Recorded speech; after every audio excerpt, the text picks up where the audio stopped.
বাপ মারা যাওয়ার পরে বাপের কিনা যদি 1 কেজি লবণ নুন থাকে ঘরে, আল্লাহর কসম ভাই বোন সবার উপরে শরীয়ত সম্মতভাবে এই নুন বন্টন করে দেওয়া ফরজ।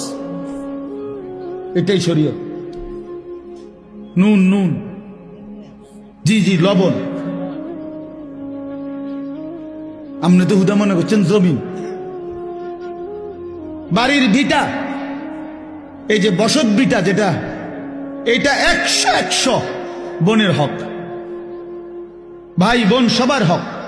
যেই জালেমরা আপন বোনকে বসত ভিটার থেকে বঞ্চিত করছে, ওরা জালেম, ওদের জন্য জাহান্নাম অপেক্ষা করছে। এটা নিজেরা কোত্থেকে এই গাঁজাখুরি কথা কোত্থেকে বানাইছে জিজ্ঞাসা করো। বলেন মিয়া, এখন প্রতিবাদ করেন, আমি আর কোনোদিন আসতাম না আপনার এলাকায়।